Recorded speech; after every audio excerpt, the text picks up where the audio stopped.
Hey everyone, I'm Lauren Brennan here in my kitchen again, and we are in week 3 and we are doing something with cooking cream, and this week it's the original flavor. I haven't heard whether or not I've won or lost these last 2 weeks, so I brought out the big guns for this recipe this week for the original cooking cream. We're going to be using lots of bacon, a really simple recipe. We're doing a cauliflower bacon gratin, so that's why we're using a lot of bacon. And really only 6 ingredients. So we are going to we're going to use a 10-ounce container of the original cooking cream and a little bit of pepper, 1/4 cup of grated onion, 6 slices of cooked bacon. I just pulled this off of the stove. It's really hot, so this is nice and crispy. 20 ounces, a 20-ounce container of frozen cauliflower, that's thawed, and then 1 cup of grated cheddar cheese.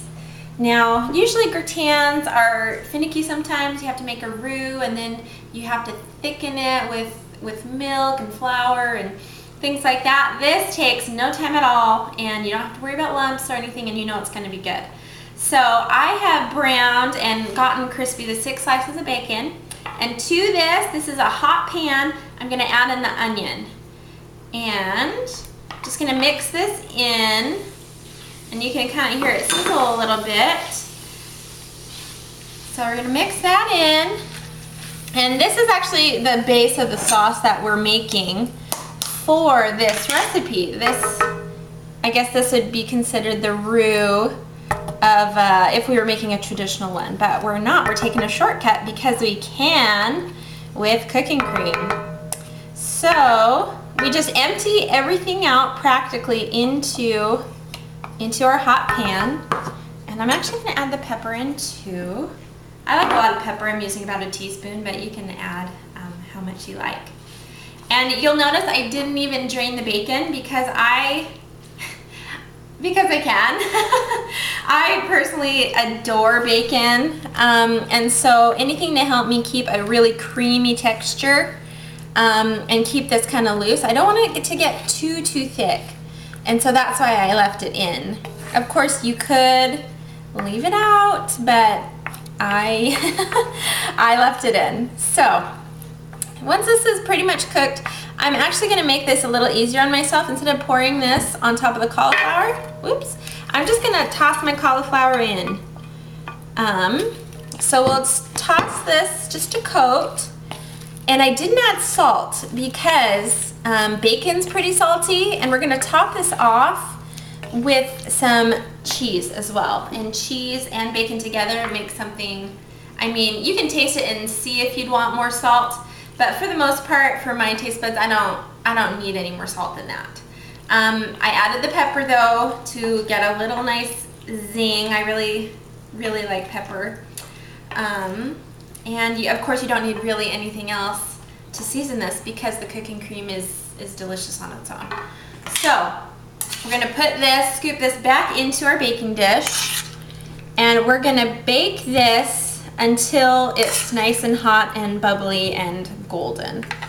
So we'll just put this back in our baking dish, and because it's pretty creamy, we don't have to spray this with nonstick cooking spray, which is kind of nice. One less thing you have to do. Okay, so this recipe actually kind of reminds me of funeral potatoes, if you've ever had those before.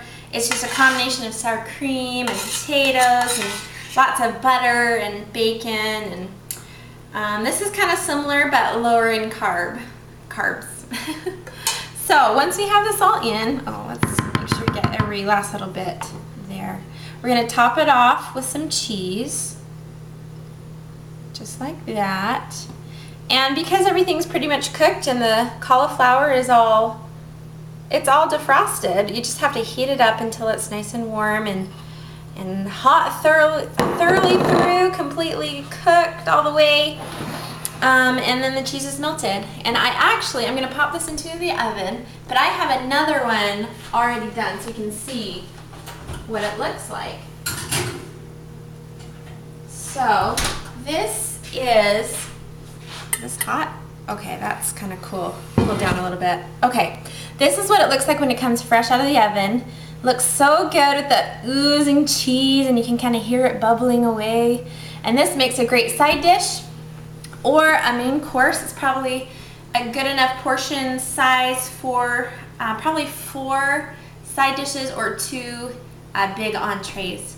So that is my cauliflower and bacon gratin. For more recipes using this awesome product, the Philadelphia cooking cream, so versatile, so delicious, you can log on to realwomenoffphiladelphia.com. Have a great day.